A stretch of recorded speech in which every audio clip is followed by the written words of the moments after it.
you've repeatedly talked about playing to your strengths. Right. So you look at each one of your clubs and you figure out, okay, how am I with this club in terms of greens and regulation, and how close do I get it to the pin? Right. So here's one club. Let's talk us through how you play your 50 degree. Okay, so as you can see in the numbers here, I'm hitting with my 50 degree wedge. It shows you smart distances at 114, so that's my number. That's my kind of my hot number. I'm hitting the green 93% of the time, and I look at that. I've never looked at a wedge in that kind of detail before. Like, I never really knew what my number was. There's always like kind of a between 1 and 120 is that's that club. Fuzzy region. Right. And so the other thing that I think the biggest value for Arccos, besides the thinking part of it, is gapping, bag gapping. So I went from a guy that gapped his bags on lofts of my clubs. So I'd be like, okay, 21, 24, blah, blah, blah. That's how I broke down my bag with no reference to carry distance. And I would always base it on like, this is the loft, and I hit this when I flush it 220. So now I've been able to look at this in a way where no matter what, consistently my 7-iron flies, whether I hit it flush or whatever, but most of the time it flies 157, right? So now I'm looking for clubs. My 7-iron has to go 157, and I will find whatever club goes 157. It might say 7 on it, it might say 5 on it. I don't care. I don't care if it's a shovel, but I need something that goes that distance and carries that distance. Once again, it goes back to the ego. You stop caring about the configuration and the preciseness of your bag. It makes each club in your bag has a job to do, and you make sure that it does that specific job. So, my 3-wood needs to carry 245. That's its job. And, it's not my 3-wood goes 265. That's what I used to say. My 3-wood goes 265. That means if I smoke it, it goes 265. But consistently, it doesn't carry 265. Yep. This will show you your carry distances. This will tell you all that stuff. So for most golfers, I would say 99.99999% of the golfers out there, nobody thinks that way. No. We're all playing to the unicorn, constantly to the unicorn. This takes the unicorn out of the equation, and once again, back to reality. Oh, yeah. I had to giggle because I can tell you the number of times I've heard a really good coach look at someone when they say, I want to hit my 8-iron 150 yards, right? I got a lot of 150-yard shots. And just like you said, the coach will go, I don't care what club it is. You need a club that hits at 150 yards. If that's your most common approach, you need a 150-yard club. Right. I don't care what it says on it. And then you want a 150-yard club that's really consistent. Like it's like 148 to 152. Right. And then guess what's going to happen? Your scoring's going to plummet. Well, it's also, we have to take into consideration that a lot of the ego part of this, and we keep speaking about ego, but a lot of that comes from watching the tour guys. Yes. Right? A lot of those distances that we have cooked in our heads comes from the tour guys. It's like, well, Tiger hits his this distance, so I want to hit mine close to that distance. That's rarefied air, and that's not even on this planet golf. For the most golfers, you're probably a club and a half shorter than you think you are. On a consistent basis. And I'm just kind of sick. I got to the point where I was kind of sick of banging my head. I'm sick of my golf game going like this. That's not how I want to spend the rest of my days with my golf game like this. I want my golf game to be like this. Yeah. That's what this does. And we all should want that. Right. That's what tour players are striving for. They're striving to just control their misses, make sure they know where they're going, right? And not make bogeys and make as many pars and then throw in some birdies. Right. And it's funny you mentioned Tiger Woods or Ricky or Bryson. I so wish that the average player could stand right next to those guys and watch them hit golf balls. Yeah. Because then they would realize, oh, I don't play their game.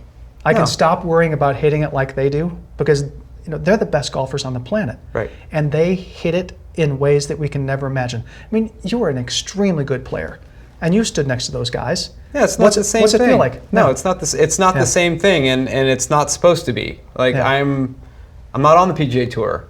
I don't wake up practicing, every day and hitting balls every day. I'm just, normal Joe trying to play good golf. So I have to find the help when it presents itself, whether I like how it tastes or not.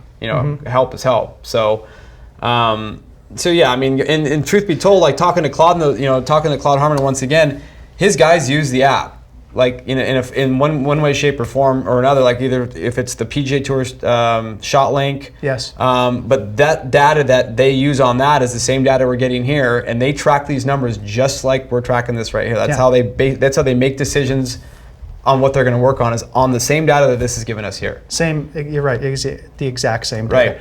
Right. Except we know what club you've hit. On ShotLink, they don't actually know what club you've hit. They just know how you're doing from distances. Sure. Because they don't have the sensor on the club that says this is your 6-iron. Right. And Claude's great because he has told his students, non-tour player students, I will not coach you unless you're using this system. Right. Because I can't be with you on the golf course for every round of golf. Right. And you bring this data in, we can see now how you're hitting on the course. What are your strengths? What are your weaknesses? What should you be playing to? Right. Yeah. It's a tool also, you know, for the coaches out there or for the fitters. You know, we have a lot of fitters on our website. This is a legitimate fitting tool also. So if you are working with a client or if you're working with a student, you have them for an hour in your, you know, in your world. Once they go, there's no metric or test that you can have to see how they're actually playing because everybody does okay in a lesson and then they go off to their respective corners. But now they have the ability to see their player, see what they're doing, and they can, you know, literally on the fly say, hey, look, I just saw your round from today. Looks like you're hitting that driver we built for you a little left. Maybe you can bring it in, we can fix the shaft for you. It looks like you're missing a little right, maybe we tipped it a little too much, maybe we can fix this or fix that. That's an invaluable tool. It allows the team that you choose to work on your golf game with, it allows them the ability to follow up. Which before, that was the only follow-up you had was another appointment to go back there. Yeah. I'm a coach or a fitter, and this is solid gold. Oh, yeah. Because I've sold someone a set of irons, and they come back in, and you see that they're playing the irons well, but it's like, you know, that 5-wood you've got in the bag just isn't working. Or there's a huge gap between your pitching wedge and your next wedge. Right? Let's fill that gap in. And it could be as simple as, all right, I sold you a set of clubs, and there was a 4-iron in that set. You have played 10 rounds and hit that 4-iron one time. Right? Let's get it out of the bag. Let's put something back in the bag that you can actually use. Right? And until you have something like this, your fitter, your coach, you don't know because you're not there. I talked about awareness earlier, right? So it's the same thing for the coach. Until you've got data in front of you on your player, you don't really know what they're doing on the golf course. No. They will tell you what they're doing, but it may not necessarily be reality. Well, and getting a lesson and getting a fit is so specific to that moment, right? But you still have a golf life that you're going to go out and live outside. It's like, you know, like anything else. Like once you're in a vacuum, but once you get out, things change. You know, the elements change. And, you know, if you have, I was thinking about this the other day, but you might have, if you're a fitter and you might have sold a set of clubs to somebody and they come back to you and they say, well, I don't really hit these all that well. Like I don't like them. But all of a sudden you look at the data and like, well, you're hitting 65% of the greens. You're not coming up short anymore. So according to the data, whether you accept to choose it or not, you're actually hitting these pretty good. Yeah. Maybe you just don't like the way they feel, but they function. So do you want to play well or do you want to feel good? Yep. Like what's, you know, you kind of make the choice. And most will pause and think about it and say, I want to play well. Right. Yeah. Yeah. I really do, coach. But you don't. Before we didn't have a way to really identify that, and now you do. So. You know, I'm from Toronto. There's a lot of people in Toronto that are getting interested in this technology, and a lot of the coaches in there are sort of trying to implement this into the way they teach because it's like once again, it gives you the ability to follow up. Like you never really had the ability to do that. Yeah. Now you do, which I think is you know, it's priceless.